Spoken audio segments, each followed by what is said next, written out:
Mulai.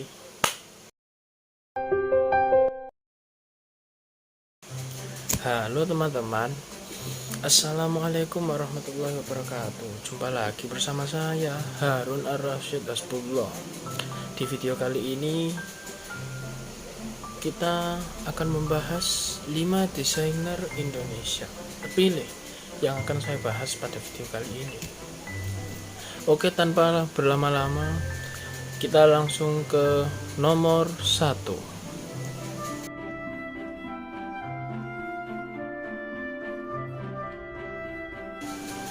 Ong Hari Wahyu. Ong Hari Wahyu adalah visual artist dan art director berbangsaan Indonesia. Namanya mulai terkenal ketika dia meraih nominasi The Best Art Director dalam festival film untuk filmnya yang berjudul Daun di Atas Bantal. Pria kelahiran 22 Desember 1958 ini kelahiran Madiun. Karyanya dikenal sebagai gaya lawasan atau retro. Karyanya yang diterima oleh banyak kalangan adalah sampul buku yang berjudul Gadis Pantai, karya sastrawan Pramoedya Anantatur. Salah satu karyanya adalah yang pertama, ini ada Senja. Yang kedua berjudul Aku. Yang ketiga Ibu Pertiwi. Oke, lanjut ke nomor 2.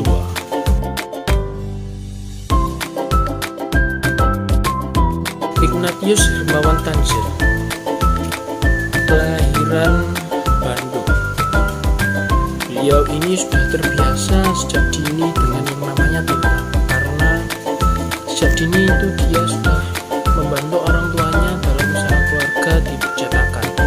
Bahkan dia memilih untuk tinggal di percetakan. Setelah lulus dari California College of the Art, dia bekerja di berbagai perusahaan dengan gaya desain yang berbeda-beda di setiap perusahaannya. Baginya desain merupakan proses belajar, oleh karenanya dia tidak pernah bosan untuk belajar. Salah satu prestasinya yaitu dia sukses mendirikan Le Boyer. Le Boyer sendiri diambil dari bahasa Perancis Les Bons Jours, yang artinya The Good Age. Gaya desainnya yang dipakai merupakan gaya desain yang berbau individualisme yang masih dibalut dengan tradisi lokal di dalamnya. Salah satu karyanya yang saya ambil di sini pertama adalah Bersama, karya kolaborasi 3 kreator yang berbasis Kemenang yang secara kebetulan bertemu. Yang kedua, Rumah Kucing Garong. Rumah Kucing Garong bertujuan untuk kampanye sosial untuk menampung kucing-kucing liar dengan membuat rumah kucing. Yang ketiga, Idealisme, desainer humanis. Majalah Konsep desainer humanis menceritakan cerita mendalam Hermawan Tanzil tentang pengalamannya. Yang ketiga,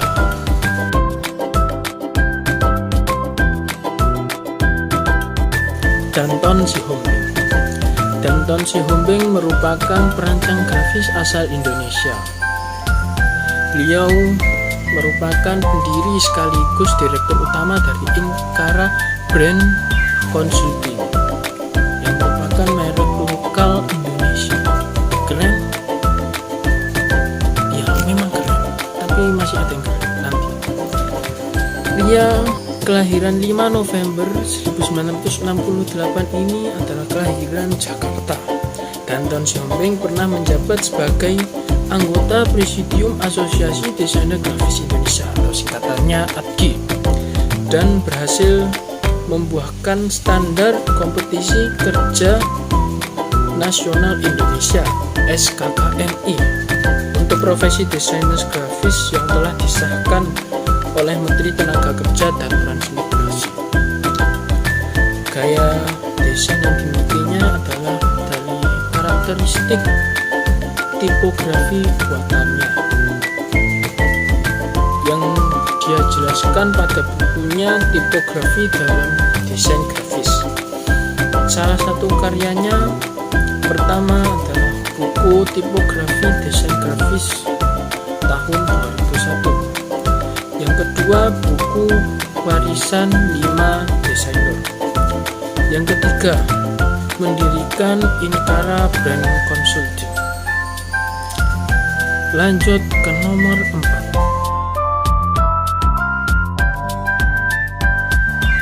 Arif Ayib Budiman.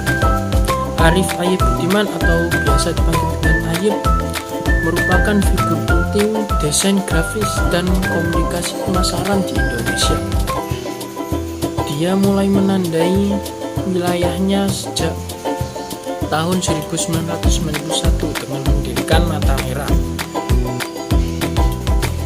Ia merangkul banyak bidang budaya dan menerbitkan buku IC Indonesia pada tahun 2008. Dari berbagai pengalaman dan prestasinya, salah satunya dia pernah menjadi juri untuk berbagai kompetisi nasional dan internasional.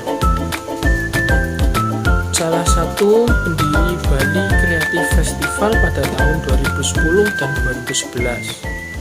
Dan menjadi Ketua Asosiasi Desainer Grafis Indonesia pada tahun 2010 dan 2012 dan lain sebagainya.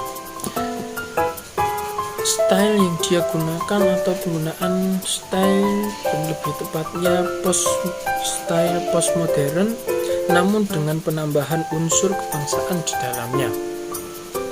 Salah satu karyanya merupakan poster kampanye Hari Hening Sedunia yang untuk memperingati Hari Nyepi.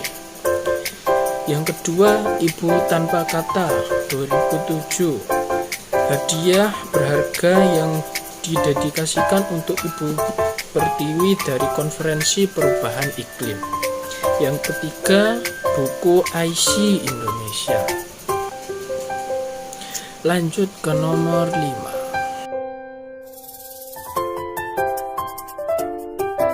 Sakti Maki, dan yang paling keren menurut saya hingga saat ini, Sakti Maki sebagai co-founder, managing director, principal consultant, dan creative director.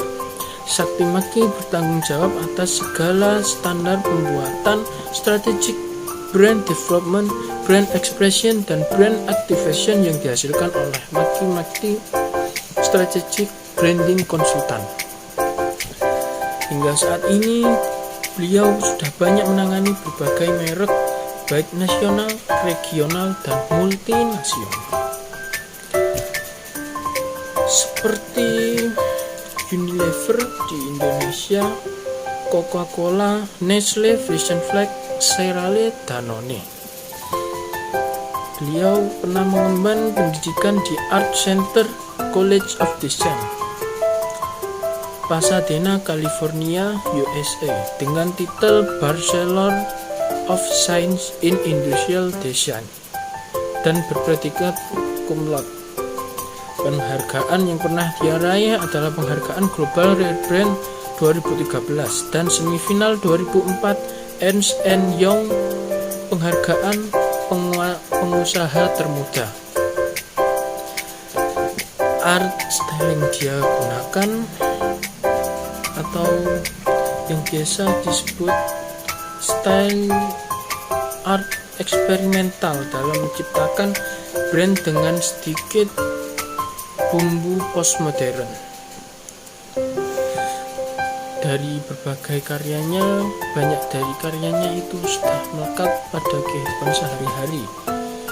Ya, bisa dilihat dari tadi, beliau merupakan pendiri dari Maki Strategic Branding Consultant. Jadi dia mendesain berbagai brand konsultan, berbagai branding seperti yang kita lihat sehari-hari seperti Fresh Tea, Coca-Cola, Nestle, Denko, Vision Flag, dan lain-lain sebagainya. Di antara kelima desainer yang paling membekas dan yang paling berkenan menurut saya, yang pertama Ong Hari Wahyu dan Sakti Maki. Tapi yang paling berkenan menurut saya lebih ke Sakti Maki. Karena kenapa?